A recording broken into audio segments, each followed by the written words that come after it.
Shalom,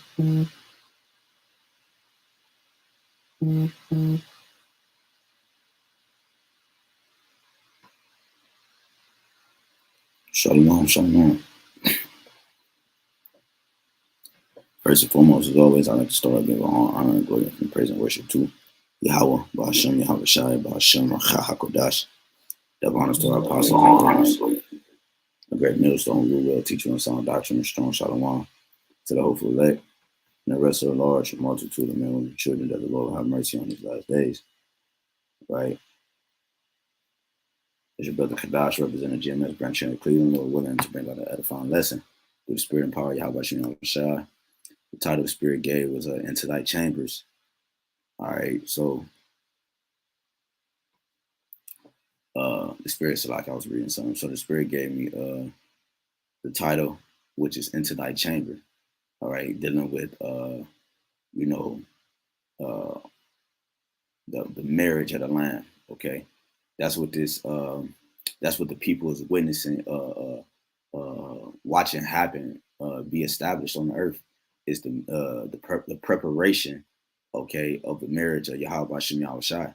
You know what I'm saying? That's what this is. The Lord is preparing the marriage. And what's one thing when a man gets married to a woman? What's one thing that is required of the woman? Well, the woman has to be a virgin. You know what I'm saying? She has to be untouched. All right. And that's what YAHWAH is coming back for, those virgins. All right, who are found without spot or blemish. Okay, he's coming back for those virgins. All right, and they're being bedded into the marriage. All right, they're being prepped and prepared for the marriage. That's why they're being beautified. All right, as such. Lord willing, we could touch on that because the woman, when she will, when they would have the ceremonies back in the ancient world, they would be the king and the woman. All right, his lady will be decked out, all right, in precious ornaments and, just decked out completely in just royal attire, man. You know what I'm saying? And if they didn't have royal attire, they would borrow from their friends and family. And in our ceremonies, in the ancient customs in the ancient world, they were real intimate. You know what I'm saying? They were hands-on. They had a lot of family and friends, all right, that were there. So it was an intimate thing, this marriage. So the marriage is very important, okay? Not just not only the consummating of the marriage between a man and a woman, but oftentimes the ceremonial parts as well, because like I said, it was so intimate where family and friends were involved. If family and friends are at my event, it's an intimate event, okay? If I don't have strangers there, if I don't invite Joe from the job, all right, but that means that it was a special event. It was a different type of event. Like Joe from the job might not come to a baby shower, if you will. You know what I'm saying? Or Samantha. It might just be your cousins, friends. If anything, like I said, your close friends. Not all friends are invited. So this marriage that the Lord is preparing, okay, the Lord has sent out invitations, all right. But first, before the ceremony, before the celebration, all right, in the feast, we had to enter into those chambers, which the virgin will enter into the chamber of the bridegroom, the man, all right, the husband, and they will consummate the marriage. Well, how do they consummate the marriage? They will consummate the marriage by the means of intercourse. Okay, the covenant, all right, the covenant that is made between man and woman, all right, is through the blood in the sperm. You know what I'm saying? The blood in the sperm is how the covenant is made between the man and the woman. Okay, because covenants are made with blood. The shedding of Yahawah's blood, the shedding of Israel's blood, you know what I'm saying? The shedding of blood, period.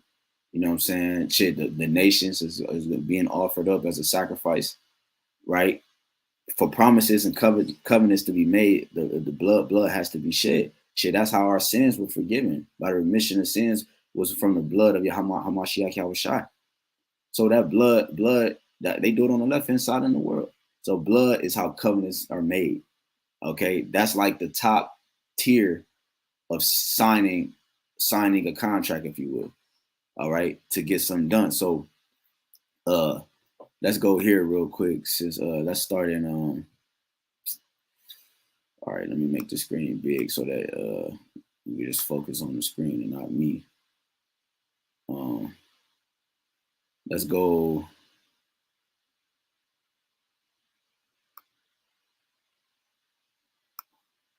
Revelations 19:7.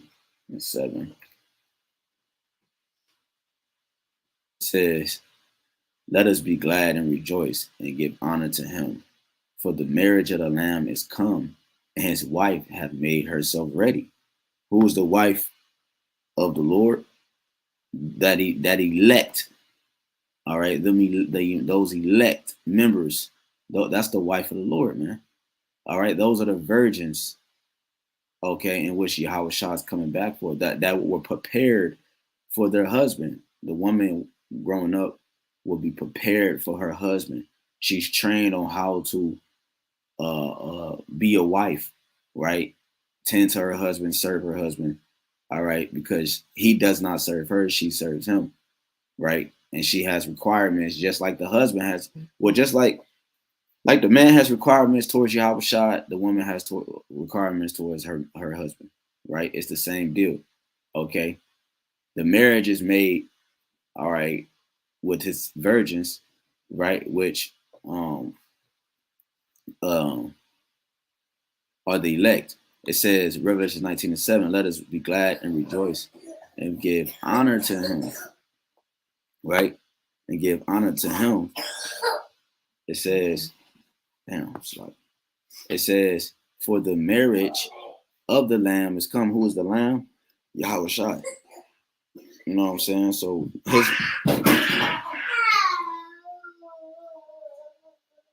what are y'all doing? Damn. "For the marriage of the Lamb is come, and his wife have made herself ready." So how the virgins being made ready?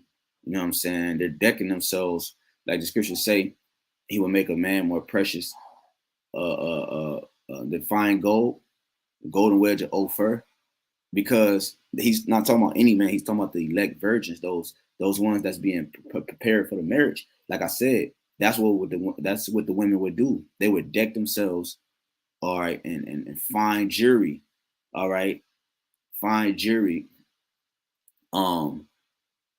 When they were walking before the congregation, all right, towards their husband. Also, too, they will put a veil over their face, right? That's where that custom comes from. It comes from some of our women putting a veil over their face so that the congregation wouldn't see them until they approach their husband. All right, that's where the whole concept of walking down the aisle, the woman's covered up and she takes the veil off her face, and not her husband sees her. That comes from Israel. They will often incorporate that here and there throughout our custom. All right, when you go into it, you know what I'm saying? Like sometimes the hair will be uncovered and the face will just be covered, or vice, or for both. You know what I'm saying? So the point is that that's likened to the virgins, the elect. That right now, what's happening is, yeah, the marriage is being prepared, and the congregation and the guests are coming in. And what we're seeing now, we're seeing those virgins, right? They're walking down the aisle. You know what I'm saying? And they got that veil on. That's why. And then it's going to become a time where, at a moment where, then it should be known who's my chosen, right? That's when that veil comes off of the face of the elect. You know what I'm saying? And they're face to face with their husband. You know what I'm saying? Meaning they've endured until the end, and they've been sealed, all right, to the marriage. You know what I'm saying? Well, we know it's from the foundation of the word or earth, but we understand just for edification. You know what I'm saying? Liking unto what the woman walking down the aisle with the veil. So the woman is, his wife have made herself ready. How the virgins making themselves ready? By the scriptures say obedience is better than sacrifice. By the obedience in her mannerisms, man. Her mind, which is the elect mind, right? Obedience, right? Serving the Lord, right? Living according to his ways, right? Being a perfect wife, being a helpmeet, right? Spreading, forth the wealth unto the others, man, et cetera, et cetera. You know, that's in a sense nurturing, right? When we teach and we preach, that's in a sense of nurturing, all right, other brothers, man, because the wisdom is likened to a woman. It only a brother can only hear it is if we speak it, or see it is if we write it. So that's a help meet unto our husband. We're being help meets unto our husband, and we're giving out nutrients and nourishment unto his other wives, which are the other virgins, which are the other members of the elect. See what I'm saying? Yahawashi has multiple wives as well, which are the members of the elect body. You know what I'm saying? They are all virgins, and they're being prepared, man. They're being decked out, right? When the world turns to shits at its max, they're gonna shine. Scriptures say, wisdom, Solomon 8. I mean, Ecclesiastes 8:1. Wisdom make a man face to shine. So that's the decking, all right, the apparel, right? That that the elect is putting on, which is the wisdom, knowledge, and understanding of Yahweh BAHASHAM Yahawashi. Verse 8, it says, and to her was granted that she should be arrayed in fine linen. You see, clean and white, for the fine linen is the righteousness of the saints. So this time we're not physically being decked out for the marriage ceremony. We're mentally and spiritually being decked out. So that when the spirit aligns with our new bodies, it's going to manifest itself, and then you're going to be able to see the jury and the decking and the cleanliness of those elect virgins.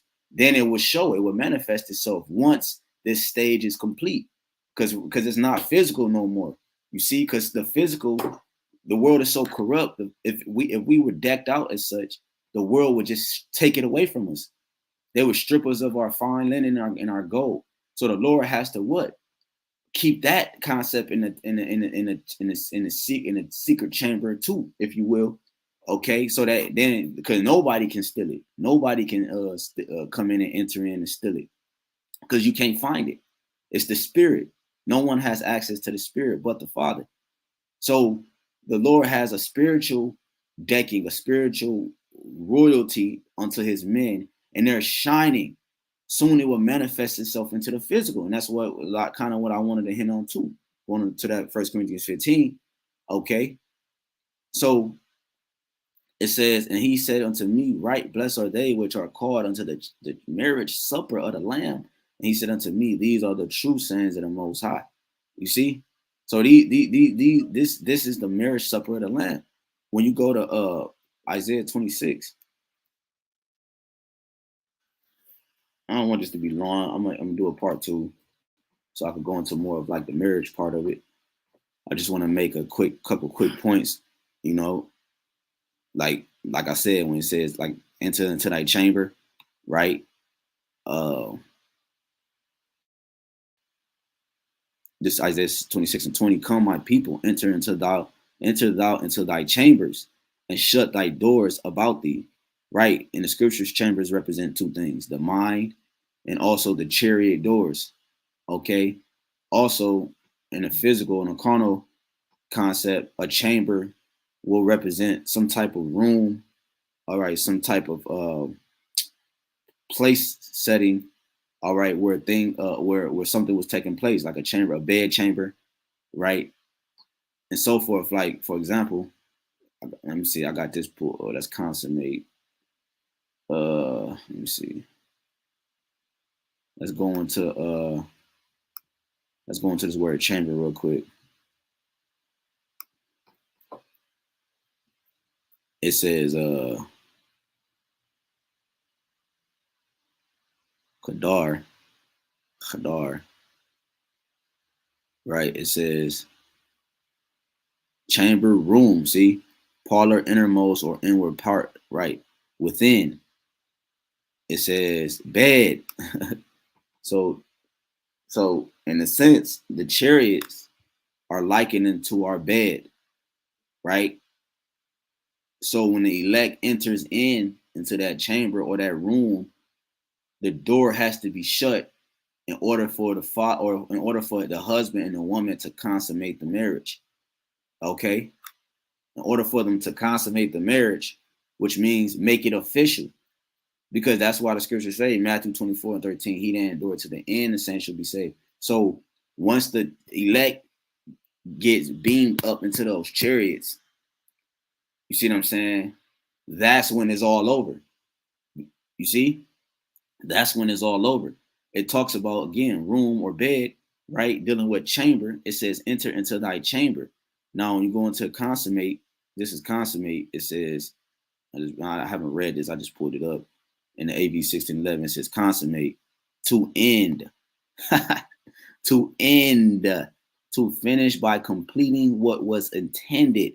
That's what the Lord is coming to do. He's coming to finish and complete what was intended. What was intended for him to live happily ever after with his wife, man. Right? And that's what's going to happen. Yahawashi is going to live happily ever after, meaning forever, with his woman, man. He ain't never got to worry about another nigga trying to hit on his woman, man, or come to his woman, steal his woman, take his woman. He ain't got to go on no more rescue missions. You know what I'm saying? That's why all these. That's why Jake's so intrigued with these movies, like Taken and movies like that. You know what I'm saying? Where somebody close to them was taken, and then now the dude got to become, you know, the baddest man on the planet, and he go and rescues his woman. He killed everybody involved, and then there might be a part 5. It might be 3 parts where they kill her, they kidnap her again, and he got to go to the bigger ball. And you know what I'm saying? That's what this is. This movie of the Lord, Yahawashi had to keep coming and rescuing his woman from all the captivities we've been under. Now we're at the end, and he ain't gonna have to do that no more. It says to finish by completing what was intended, to perfect, to bring or carry to the utmost point or degree. Consummate, right? How do a woman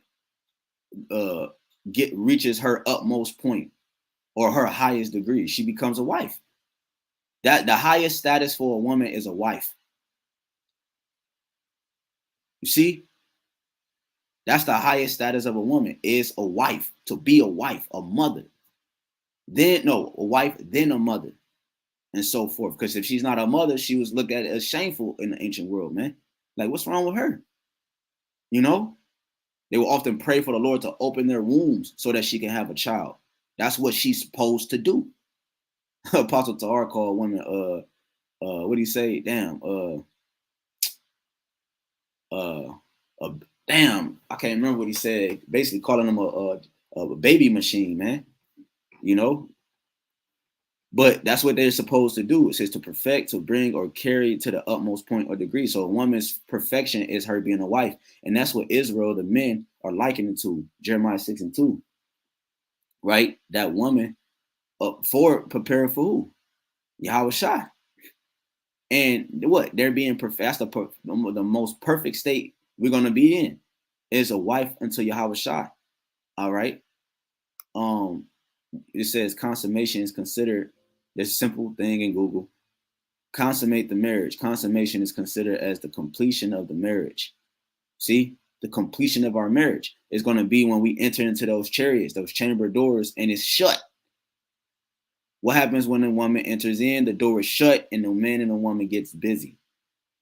That's us receiving our new bodies.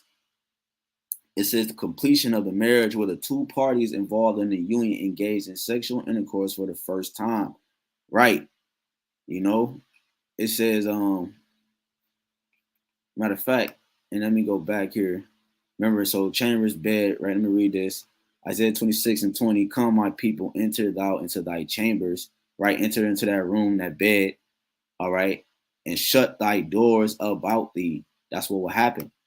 Hide thyself, as it were, for a little moment until the indignation be overpassed, right? Because ultimately, that's a sign of protection, right? That's the sign of trust. If I enter into a room with one individual and I shut the door, I trust that individual. You know, I'm not, you know, we're one. Our minds are aligned, et cetera, et cetera. You get what I'm saying?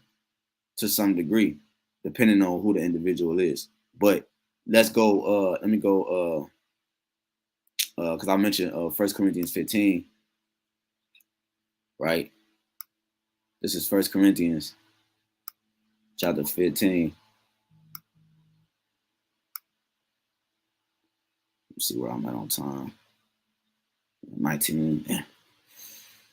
1 Corinthians 15, it says, let me just go straight to the point.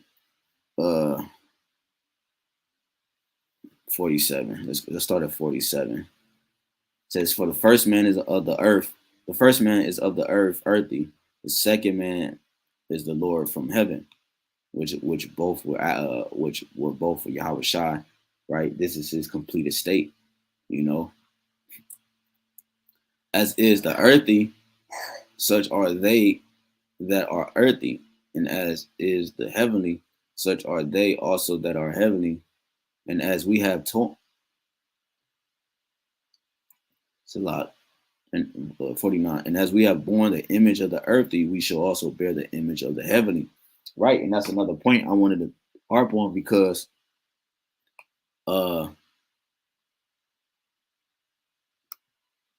it said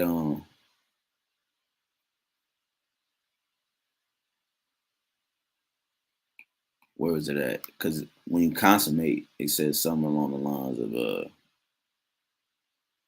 hold on, bear with me, let me find it.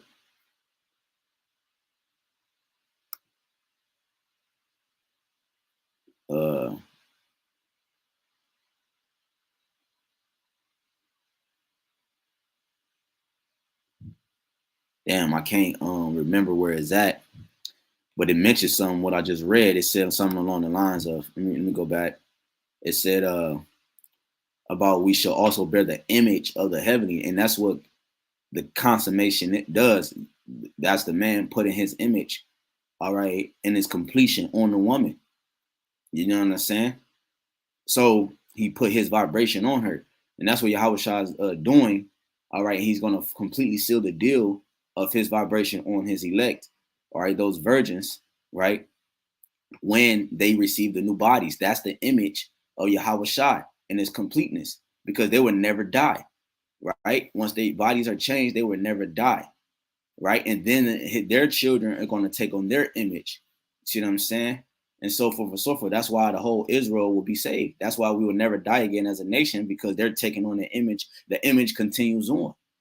You see what I'm saying? Order is restored properly. Now the children are taught, so forth, so forth. They keep the ways, and it's going to continue. It's going to be a continuous cycle. But it must first start here. It says, continue on 1 Corinthians 15:50. Now this I say, brethren, that flesh and blood cannot inherit the kingdom of the Most High. Right. That's the image we took on. Death, flesh. You know, it says, neither do corruption inherit incorruption. Behold, I show you a mystery. We should not all sleep, but we shall all be changed. You know, in a moment, in the twinkling of an eye, at the last trump, right? Because the elect is gonna protect the Job 5 from the missile blast. All right, the ICBM missiles, the destruction from the chariots, the laser concentrated laser beams, fire, and everything else that's happening in the world. You know, at its highest level, they're gonna be protected, right? Especially for the ICBM missiles, that last trump, that seventh trump. It says, "For the trumpet shall sound, and the dead shall be raised incorruptible, and we shall be changed." That's the trumpet. The trumpet is this, the spirit of prophecy. All right, the sound of war. All right, the sound of the coming of our Lord. All right, and that what that does is that awakened the ones that was meant to awake, that awakened them out of their sleep. You know, and it allowed them to be on time for the marriage and prepare themselves properly.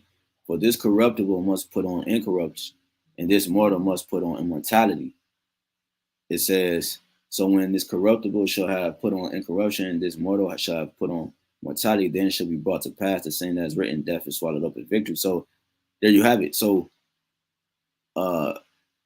it says their body should be changed. In the moment we're gonna eye the last trump, right? It says what? And we shall be changed. Sort of that's the Lord putting his image on the elect completely. After we just read Isaiah 26 and 20, it says, shut thy doors about thee, right? Enter into thy chamber, that bed as we went into, right? When you go to Matthew 25, it's in a couple points, man.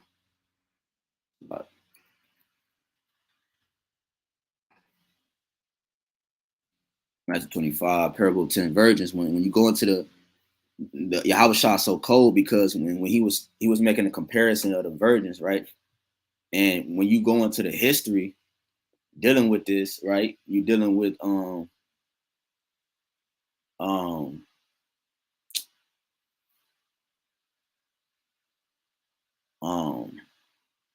dealing with the lamps, right? What you'll find out is that, you know,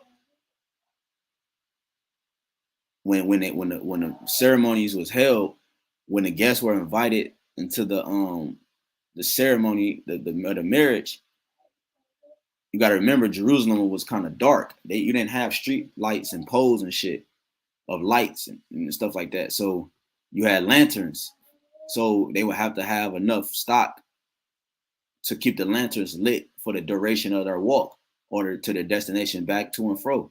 So if they were invited into the king's ceremony for the marriage, if you didn't have a light, you couldn't even enter into the marriage. I mean, you couldn't even enter into the king's house, which is spiritual in itself. Because if you don't have this light, which is the parable, if you don't have this oil, if you don't have enough to keep your lamp lit, this is why the Yahawashi is making this parable, because that means you can't enter into the king's house because your light is out. They wouldn't even allow you into the king's house. Matter of fact, when you could read that, let me go to this real quick. Let me grab this. I want to read it to you. Let's see if I can find it real quick. You got to remember too, they were also required to wear a wedding garment. You see? Let me see if I find. I'm going to my book, Manners and Customs, right? Manners and Customs of Bible Land, about Fred White, right? So it got some good stuff in here. Chew the meat, spit out the bones. Now, let me see if I can find it real quick. I should have highlighted it. Because, okay, here we go. It says the wedding procession. The bridegroom set out with the bride from the house of her parents, and there followed a grand procession all the way to his house. The streets of Asiatic cities were dark, like I mentioned, and it was necessary that anybody venturing forth at night should carry a lamp or torch. Right? It got a precept here. Let me see what this say real quick. Psalms 119. Oh yes, Psalms 119 of 105. I didn't go to it, but I already know what that is. It's commandments, a light lamp unto my feet, right? So it says, which is again, the virgins are going to be the ones who have that lamp that allows the Lord Yahawashi his ways to lead them. You know that only the light can lead you in darkness. You don't have the light, you don't know where you're going. Those invited guests who did not go to the bride's home were allowed to join the procession along the way and go with the whole group to the marriage feast. Right? It says, without a torch or lamp, they couldn't join the procession or enter the bridegroom's house, man. And even mentions the 10 virgins in this little chapter. You see what I'm saying? It says the 10 virgins waited for the procession to arrive at the point where they were waiting. Right. So the point I wanted was, it says without a torch or lamp, they couldn't join the procession or enter into the bridegroom's house, man. So right. So when you're looking into this parable, it's very profound in a sense, man. Because not in a sense, it's very profound. Because yeah, in the physical and the carnal, they couldn't do it. And how much more now? So you literally have to have the light in order to be intertwined with the king, man. Matthew 25:1, then shall the kingdom of heaven be likened unto 10 virgins which took their lamps and went forth to meet the bridegroom. And that's the procession that we just read about when they were walking Let me see, it says, let me jump down. It says, the lamps consisted, this is manners and customs. I'm going into marriage customs, right? The lamp on page 133, the lamps consisted of a round receptacle for a pitcher oil for the wick. This was placed. Be quiet. This was placed in a hollow cup or deep saucer, which was fastened by a pointed end into a long wooden pole. Right. And going from the bride's house to the groom's house, right. The bride allowed her hair to be loose and flowing. She had her face veiled. Some of her own relations. Let me see.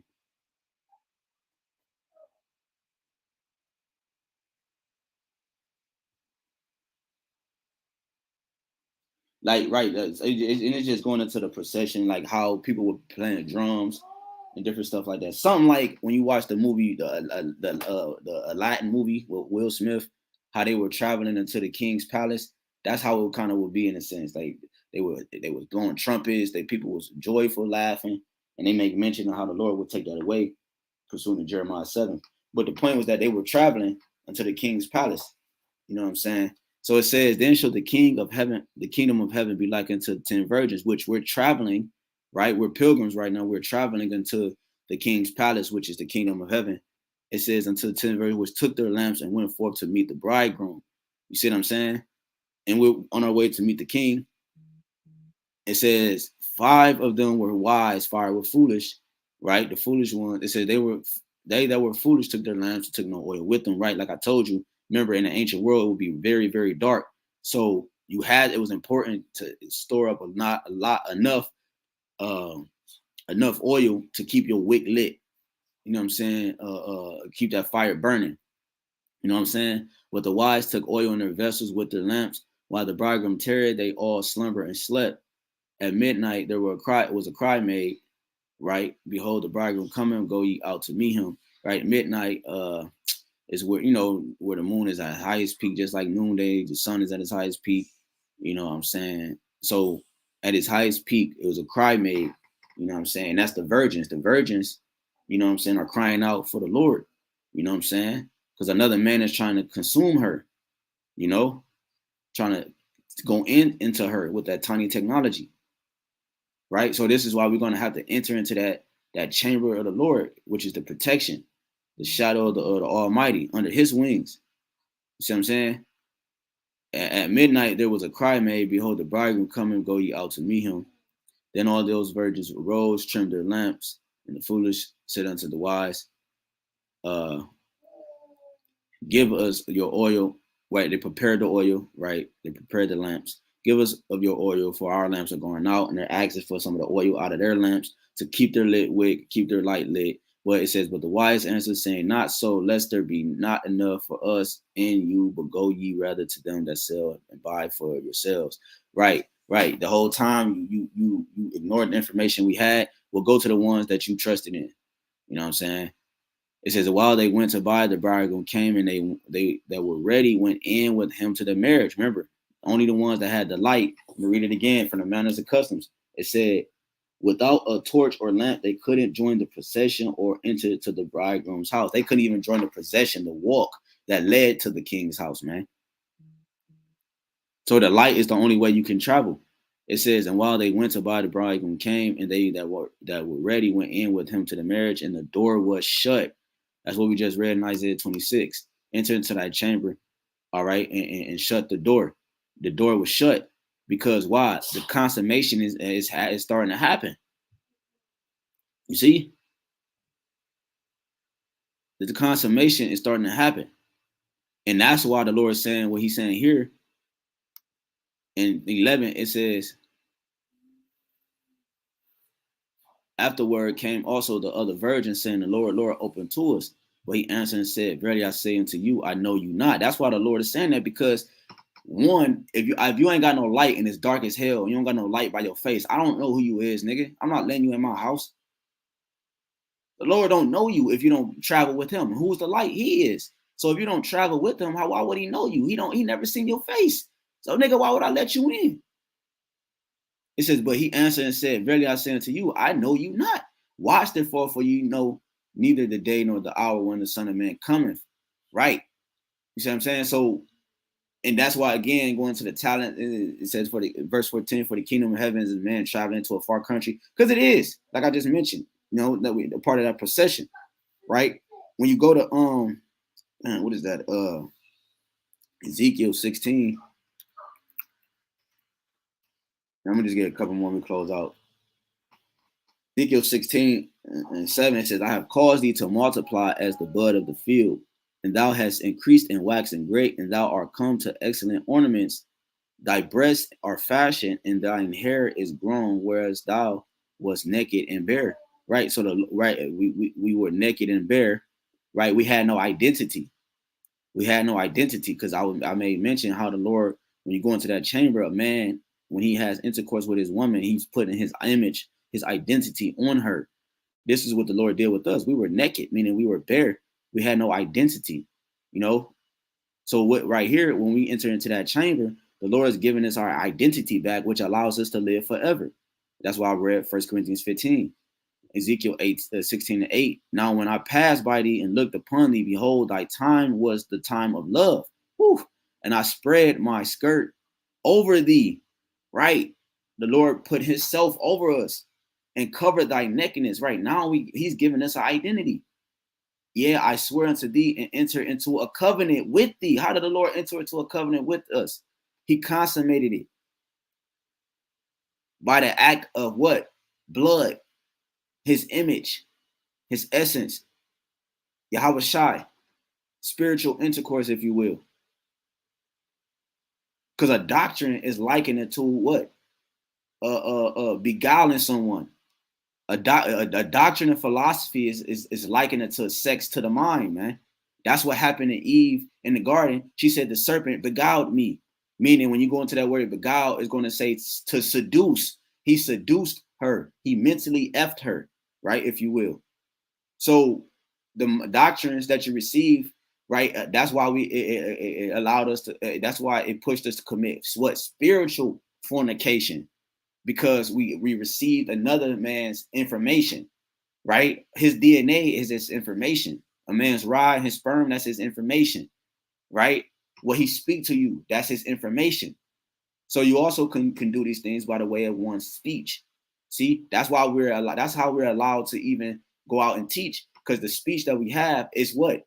It's bringing that intimate level to those elect virgins. It's drawing them to the chamber. It's bringing them to the marriage. It's cleaning them up. You know what I'm saying? It says, and I spread my skirt over thee. Lord put his skirt over us and covered thy nakedness. Yeah, I swear unto thee and entered into a covenant with thee, said the Lord power, and thou became his mine. The Lord, we entered into a covenant. He consummated it, and that's how we're married unto the Lord. We have an agreement. We have agreed to something.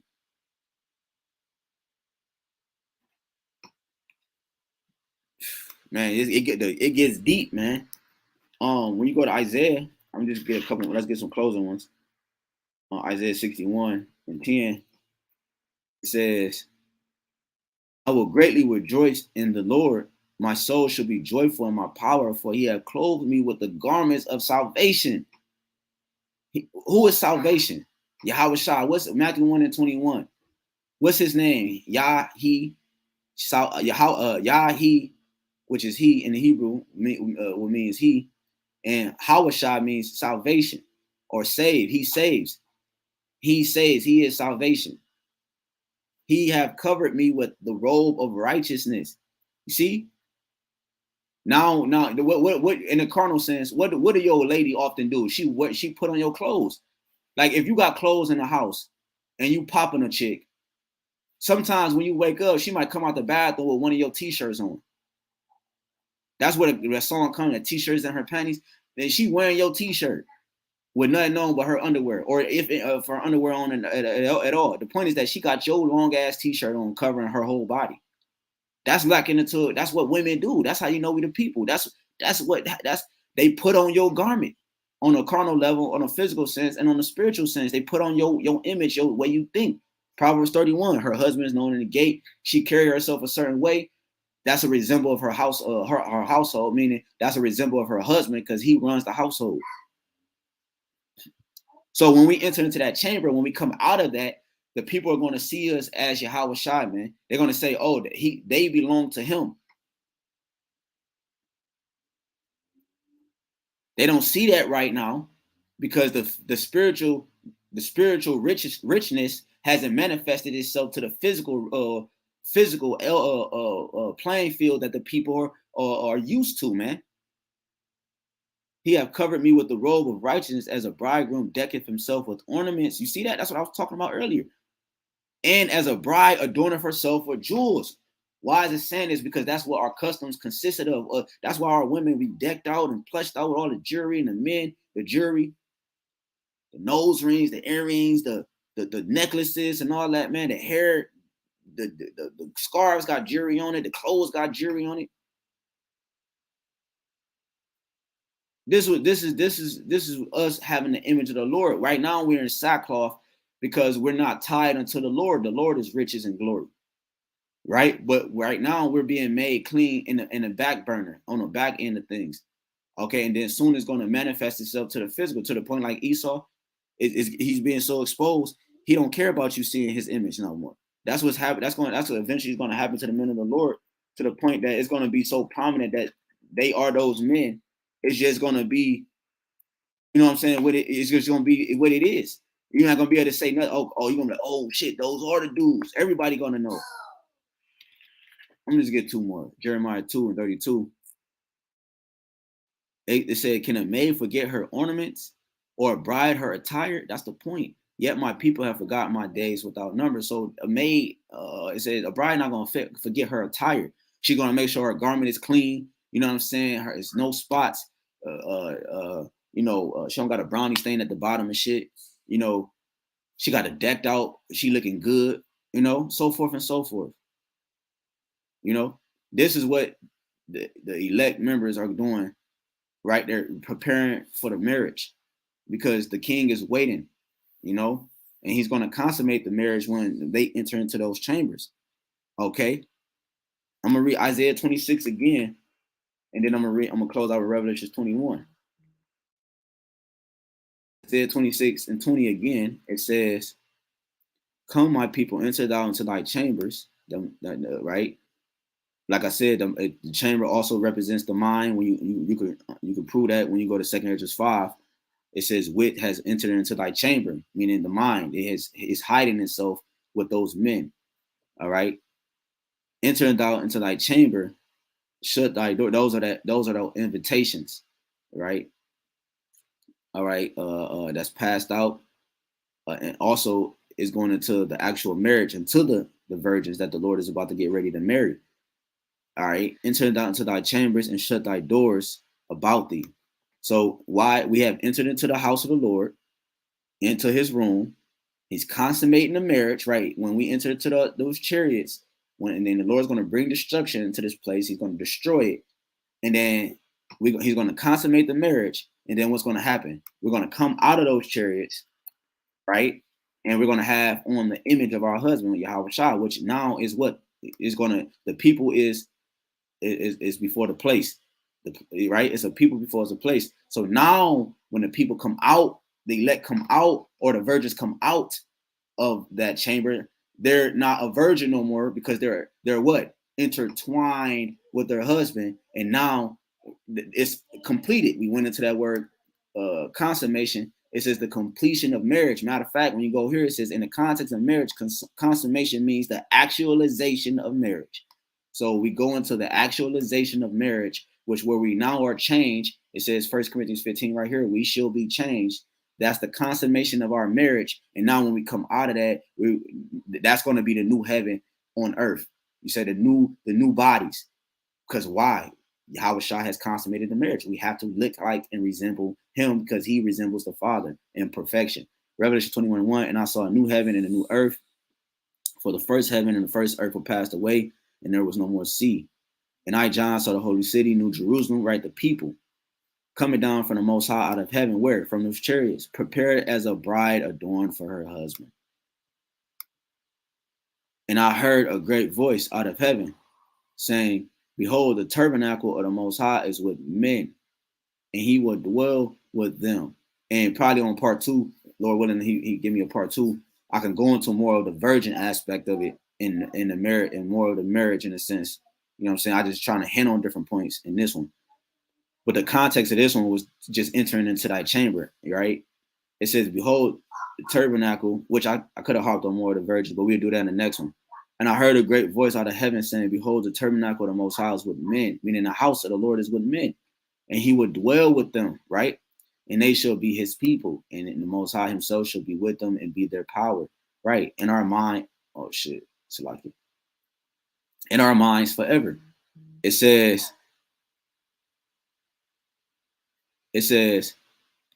and the Most High shall wipe away all tears from their eyes, and there shall be no more death, neither sorrow nor crying, neither shall there be any more pain, for the former things are passed away. Why, Lord? Because we're intertwined with Yahawashi. We are a part of Yahawashi now, completely, complete download. You know, you wait for that download is at 98%. Like, damn, bro, we almost there. And then it's a complete download, complete. You be happy as hell. That wait, it didn't seem as long as it was. All you can think about is that complete download so that you can play the game or so that you can go to this event or whatever. Have this, you know? And he that sat upon the throne said, behold, I make all things new, meaning kainos, which is refreshed. And he said unto me, write, for these words are true and faithful. And he said unto me, he said unto me, it is done. I am the Alpha and Omega.